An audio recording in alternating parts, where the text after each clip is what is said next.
Hi there, my front-end friends. One of the biggest pain points that I hear about when it comes to making websites is making them responsive. So today we're going to look at how a simple shift in how you approach writing your CSS can make things so much easier on that front. Because here at my channel, everything I do is to help people fall in love with CSS, and if I can't get you to fall in love with it, hopefully I can at least help you be a little bit less frustrated by it. And to do that, one of the main things I want to focus on in this video is not looking at how you can do the same layout as I'm making now, but cover concepts that you can sort of put into every one of your projects that you're working on. And so we're going to be starting with this. I do have some CSS already written just to sort of style things up. Don't be intimidated by the custom properties and stuff if you're new and you don't know what that is. Basically though, nothing is applying to the layout itself right now. I just have, to make things not completely ugly. But that does bring me to sort of my first point actually, is right now I haven't really done any layout stuff. I've just done some sort of general styling, and you can see things are here, and it does not look fantastic by any means. There's a lot of weird stuff going on, but I actually have a responsive website right now. So if I come in here and I do an inspect, and I'm going to do my little responsive mode, which is here in Chrome. It's on the other side in Firefox.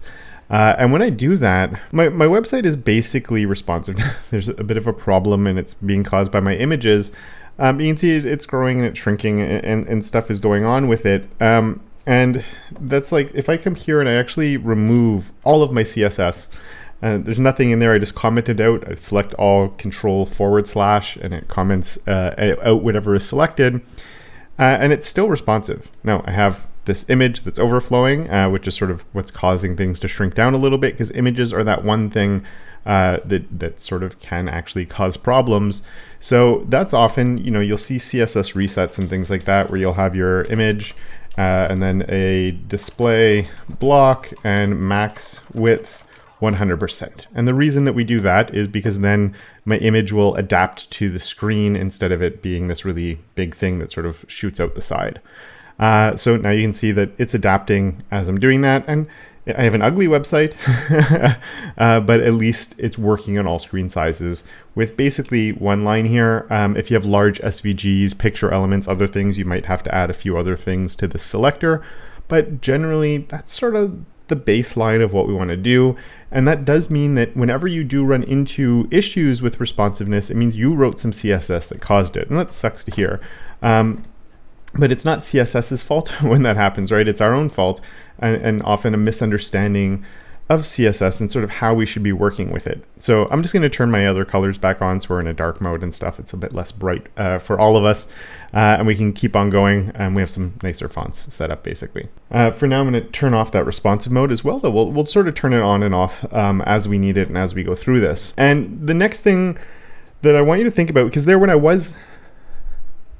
because then there, where I was adapting the screen size, what was happening is everything was sort of just adapting on its own, right? So let's actually come, and I have if we look at my HTML all the way at the top up here, I have a header here that has some content in it. So let's go and grab that header for a second here. And you can see under my head now, let's get myself out of the way. You can see we have a background color on there just so we can see what we're working with. And I'm going to throw responsive mode on here again, because what I want you to look at is as this is getting narrower, you can see it's getting taller at the same time, right? So as this gets bigger and smaller, as the width gets narrower, the height has to increase because my content is changing in size. And this is a really important thing to understand about how any websites have to work and how the defaults work within the browser. Because what's happening is, what's the most important thing here is this content needs a certain area to work. So we're sort of looking at the width times the height. So as one is getting smaller, the other one has to get bigger, and as the height can decrease and increase in width. But we need to maintain that area so we don't run into any overflowing issues. So if I have a header like this, and I do want to set like a size for it, I don't want to come and say that I have a height. Because if I say height here, height of say 500 pixels, and I hit save, and actually my image is in there. So let's just go and turn off the image because we're not going to see this as clearly right now. So I'm just going to comment that out for the time being. Or let's come in with 600 now. And you can see that I have 600 pixels, which is fine. But then as we get narrower and narrower, at one point, this is actually spilling out the bottom and I'm losing content, and it's going behind this next image that we have there. And then of course, as I come this way, now I have that space that's available to me. And this is a problem because people like, for whatever reason, they like setting specific heights. And it might be because you're following a design or you have something else that you need to follow, and you're sort of working at it at your desktop screen sizes and everything's fine. And then you get to a smaller size and things overflow, and then you're like, oh, I need a media query or I need something else. You don't need that. We want to keep as much of those default behaviors as possible from the browser. So instead of setting things like widths and heights, and there's exceptions to these, but if I'm talking more about overall layouts, you don't want to set a height. Maybe what you need is a minimum height. So if I set a minimum height, and let's make this back to the 600 that we had before, it's going to be 600 pixels tall because that's the smallest it's allowed to get to. But if this content needs more space because we're getting narrower and narrower, so we need more and more height, at one point it hits that spot and it's allowed to grow. And you can see it's just getting taller and taller and taller because we're saying that's the minimum size it's allowed to be. And we can often do this with maximum widths as well. And there's a really common place you'll see that. I have set up a class of wrapper here. And so it's really common that on something like a wrapper, or this is, you might see it as a container, is a common name for this type of thing as well, where you get a max width on it, right? So I could say max width is 960 pixels or whatever I need it to be. And then when I get to that 960 pixels, and you can see here, it's stopped growing. It's getting to 916. It's never getting any bigger than that, but it's allowed to shrink. And I see some people approaching wrappers where they're going to build multiple breakpoints for it with media queries. So they're going to say that the width is 960 at a certain breakpoint, and then they get to another breakpoint and then another breakpoint. But the problem with that is sometimes you need to make changes to it. You have the same element that has like 6 different widths, and you have to find the one that you want to change. And again, you might be following sort of a Figma file or a design file that you have. You only have 4 versions or 3 versions or 2 versions or whatever it is that the designers actually made for the different screen sizes. So you don't always know exactly, and you're just following what you have there. But it just makes it so much easier to say that it's a max width instead of an actual width. And then the advantage with that is you can come in and you can say that it has a margin inline, which is a shorthand for the left and the right. It's a little bit different because it's a logical property. So if ever you had a vertical writing mode, it would change, but the inline axis in most of work you're going to be doing will be left to right, unless you're doing something in a language that would be a vertical writing mode instead. But we have our margin inline. I can do auto, and then it centers it, right? Margin left, auto, margin right, auto, and it centers that on the screen.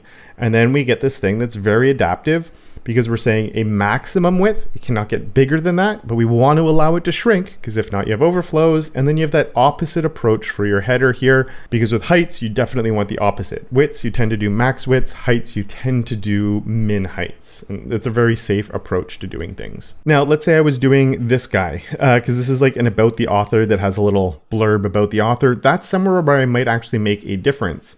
If I come and take a look at that, just because this is sort of like the avatar. That might be something where I just set a width of 100 pixels and that's it, because that's just how big my avatar is. For small little elements where they're not going to cause overflow and you have a specific size, that's completely fine. Though sometimes just still putting a max width on there could be handy, because if it gets into certain situations, you might need it to shrink anyway. But setting a width on small elements, little icons, stuff like that is completely fine. But when you're going and you're trying to do layout wide stuff, I would really recommend, as much as possible, at least having this as your starting point and how you're going to start doing things to prevent problems from happening. Another thing that's super, super important is also don't declare stuff that you don't need, okay? Especially with your widths and your heights, because this is a problem I see all the time. I have a Discord community where people can ask questions and get help on stuff. And a lot of the time they have these little overflow issues or these little problems, and it's caused by declaring stuff they don't need. An example of that is coming on your body and saying that this has a width 100 VW and a height 100 VH, because people love viewport units. And if I do that though, if you take a look at this, and all the way down at the bottom here, I actually have a horizontal scroll now. Because on, at least on Windows in Chrome, we have these fixed scroll bars that come in like this one. And when we have that, the VW doesn't account for the scroll bar. It's looking at the whole width, including the space underneath the scroll bar.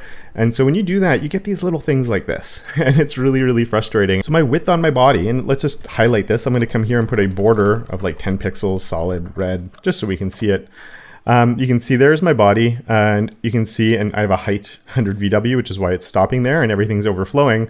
But you can see like it's bigger than that. But let's turn off this 100 VW and hit save, and there's no width declared anywhere, and it's already filling up all that space because that's just what block level elements do. They fill up all the space that's available to them. So I don't even need to come in here and say a width of 100% or something like that. This isn't really going to break anything, but the default here is actually auto. And I've done a video that looked at the differences between 100% and auto, so I won't get into it. But basically, auto is better than 100% for most things. There's always going to be exceptions, but if you don't declare something because you think, oh, this has to be that big. Declare it because when you put it together, it's not already doing exactly what you want it to be, and you need to change the behavior of what's actually going on right now. If you do want to check out that video, I'll put a card popping up and a link in the description. And there'll be a few links because I'll probably mention a few videos along the way as well. But yeah, just stick with the defaults, embrace the browser, work with it, not against it. And so don't declare things that you don't need, especially things on viewport, on the body, setting viewport widths for widths that you don't need. It's going to get in the way, and it's not actually going to help at all. Speaking of viewport units, actually, people love them, especially when you're starting to get into responsiveness, because it feels like the type of thing that it's a viewport unit. It's going to be responsive. It's going to be flexible. And most of the time, they don't quite work the way you want them to. So I actually, there are times where I use viewport units, but they're quite limited in where I use them. I often use them for padding within like a clamp, because I want the padding to be able to adapt, but I want a top end and a bottom end. Or there's other things like that, but I never use them for like, I need this thing to be this size. The one exception might be, if we come back to my header, is setting a min height and doing like 100 VH or something like that. Because when I do that now, like I might want this area to actually be 100 VH and I want it to fill up the entire space. Or often even I have like a hero area or something, I might do an 80 VH because I want people to see that there is more content a little bit lower down. But the nice thing with this is like no matter what happens, it's going to be there. So that's kind of cool. And this is, I think, a decent use case for viewport units. But then of course I did this as a min height. So if they're on, somebody's going to go on your site on a phone and have it horizontal for whatever reason. Doesn't mean there's a good reason for it, but someone will do it. And so at least it won't break and cause any overflows if that's the case, because we used our min height. But in general, use viewport units sparingly and sort of see if try other things first. And if they're not working, then maybe go to the viewport unit. I just find that so many of the problems that I'm solving a lot of the time are helping people with on layout side things are often caused by viewport units just being used when you don't need them. And so far, a lot of what we've been looking at is sort of letting the browser figure things out for us, right? We're saying like the browser's going to figure out how wide something should be, but don't go bigger than this. Now, if it can, let's go to the height that I want. But if there's, we're getting too small, I don't want any overflow, so we're going to prevent that from happening. So we're sort of hinting at the browser what to do rather than saying this is the absolute thing that I need. And this is that mindset shift that you really need to take, is let's work within all of these weird constraints that the browser has, because there's just all these different environments and all these different things that you can never account for every possible thing that could happen. So just by more hinting at things and letting the browser sort of live within those constraints, it just makes your life so much easier. And obviously I'm looking at very simple layout things. So let's jump into other ways that we can actually get that to work. So if I look here at like this list that I have, that's right here, I have this class of tags. So let's come, and this is like the really simple way. Like, don't overthink things. If you need stuff, I can come in my tags. I could style these up and make them actually look like tags, but let's just throw a display of flex on there, because then they go next to each other, and we'll throw a gap of 2 rem to spread them out. And maybe we'll do 3 just to spread them out a little extra. And that's awesome. It works. But then we run into this issue where now they overflow out the side like this, because now we're too narrow, and Flexbox is flexible as it is. If you run out of room, this type of thing can happen. So what's the solution? Do we need a media query? Do we need to find out a way? No, all you have to do is come on here and say flex wrap. And just like that, now if there's room, they're there. If there's no room, let's just even come on these and change, like we'll do a color of red just so we can. That's terrible. We'll bring this color down on the background just so we can really see those things coming through, and we'll change this over to an orange red because it's going to look a little bit nicer. Not terribly. There we go. But you can see now nothing's overflowing. It just works. The browser's figuring out how to do it. Maybe you want to change the gap left to right and top and bottom. So I could do that here with like 1 rem for my gap this way and a 3 rem for my gap that way. But it just works. I'm letting the browser figure out when it should break because it's when it's running out of room. And I'm trying not to say this is exactly what my layout should be. I want them to go next to each other. If there's not enough room, wrap down. That's perfectly fine for that type of thing. The other thing that we often see too, down here, we have another thing. I'm going to turn off that outline or the border on my body while we go down here. So we'll get rid of that. But I've set up all these products down here at the bottom. So you can see I have product, or actually let's just go look at the HTML here. So here I have this div class of grid, and then inside of that grid I have all these products right here. And this is a really common pattern to have. So we have our grid, and I do a display grid because that's what I want to do. You probably want a little bit better of a name here. But then I can do my grid template columns. And if you haven't used grid and you're only using Flex, I would really recommend that you do learn grid.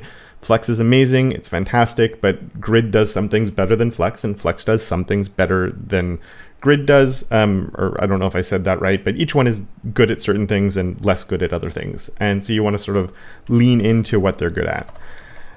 So I could come in and do something like this, right? And make a 2-column layout. So I'm just saying template columns, give me 2 of them, and they go next to each other. And I have 2 columns. Or I could come here and I could say I want 3 columns, and then I have 3.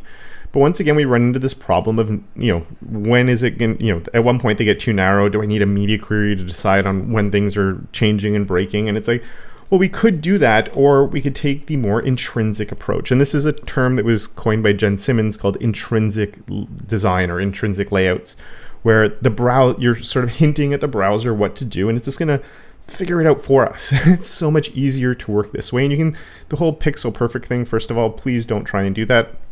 But you can get really close and line things up and get really adaptive, good designs, much easier to maintain by taking this type of approach. So here I'm going to come in with a repeat of auto fit. And if you've never seen this for your grid template columns, there's an auto fit and there's an auto fill. Auto fit is the one you want 99% of the time. And you just use auto fit. And basically here we say like auto fit, and then it is a bit weird. We have to do a min max. This is, I think, one of the reasons people get a little bit thrown off by grid. But I swear if you learn this and you just learn like the basics of how to like set things onto different based on line numbers, and maybe that's about it at the beginning. That's all you need at the beginning of using grid. So like the syntax of this one's a little bit weird. It takes a little while to get used to, but learn this. Maybe this is the only thing you use grid for at the beginning.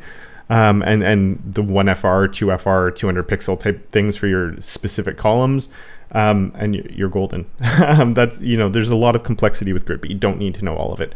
Sorry for the tangent. My min-max here, I'm just going to say 250 pixels, 1FR.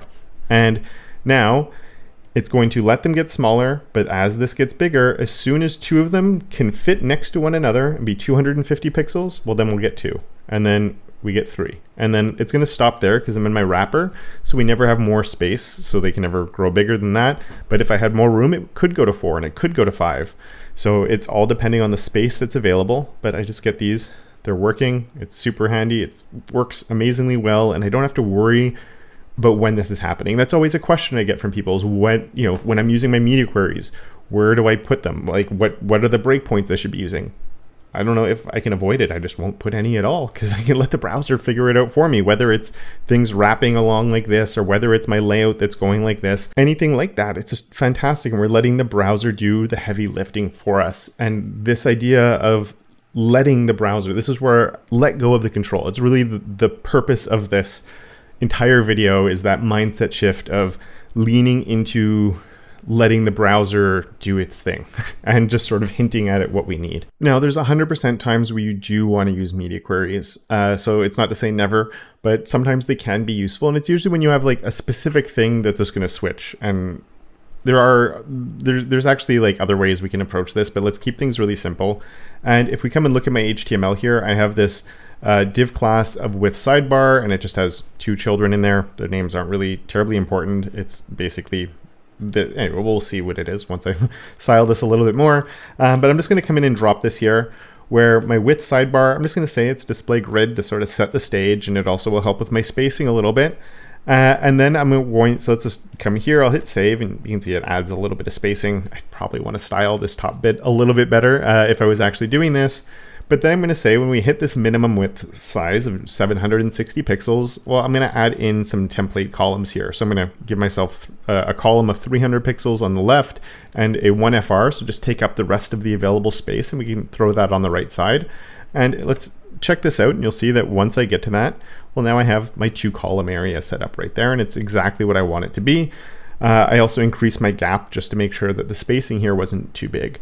And so at smaller screen sizes, everything stacks and it works fine. This area is just doing what it needs to do down here. And actually, because of how it's working, you can see it goes back to 1 column because, again, we're in a space where those were too small and they couldn't fit at 250 pixels. And this is the nice thing with that intrinsic approach. Is we're not looking at the viewport, we're looking at where that item is living. So it can adapt to whatever you throw at it, basically. And eventually it'll go back up to the 2 columns there. But then I have this 2-column area here. And the way I like to approach media queries is I like to be doing it where I'm adding complexity. So that's generally how I think about it. And I'll talk about my breakpoint choice in a second. But on that idea of adding complexity, I'm setting the stage here, display grid, sort of set things up, but display grid will keep everything just stacked. And then okay, now at larger screen sizes, we're going to go up and I'm going to add the complexity of having a new declaration here that's going to set up 2 columns. And so I wouldn't want to set this up here and then use a max width media query here to remove it, because if I did that, then I have to overwrite this and so then and make it 1 column. Well, I already had it as 1 column, and then I'm adding the complexity. It makes it so much easier than doing it the other way around, right? So that's how I approach that, of just adding complexity through my media queries. And that could be a max width media query. The one I always reference for that is a mobile navigation, where often the mobile version is much more complex and has a lot more declarations than the desktop version does. So there I might use a max width media query to add in that complexity, but most of the time, most of my media queries do happen to be min width ones. And as far as how do you pick a breakpoint, it's definitely, it can be a little bit tricky if you don't have a designer to tell you where to put them. But I just wanted to do it somewhere where the sizes, like, you know, this is getting pretty narrow. Things are going to start getting pretty squished. Seems like a good place to actually just have everything stack instead. Right, so that's how I decide on the breakpoint that I want to use. But the main takeaway I want you to have this is that you need to work with the browser and not try and be absolutist in the layouts that you're creating, and just sort of be hinting at the browser and telling it the best way it should be doing things. And if you'd like to sort of have something that's going to help you go through on like a day-by-day basis to get you there, I have a completely free course called Conquering Responsive Layouts. It's all about making this mindset shift with little micro lessons every day over a 21-day period, where it just sort of gives you little hints and help, and one lesson builds on top of the other lesson. And if that sounds like something that could benefit you and you'd be interested in, the link for it is just in the description down below. And with that, I would like to thank my enablers of awesome, Andrew, Simon, Tim, and Johnny, as well as all my other patrons for their monthly support. And of course, until next time, don't forget to make your corner of the internet just a little bit more awesome.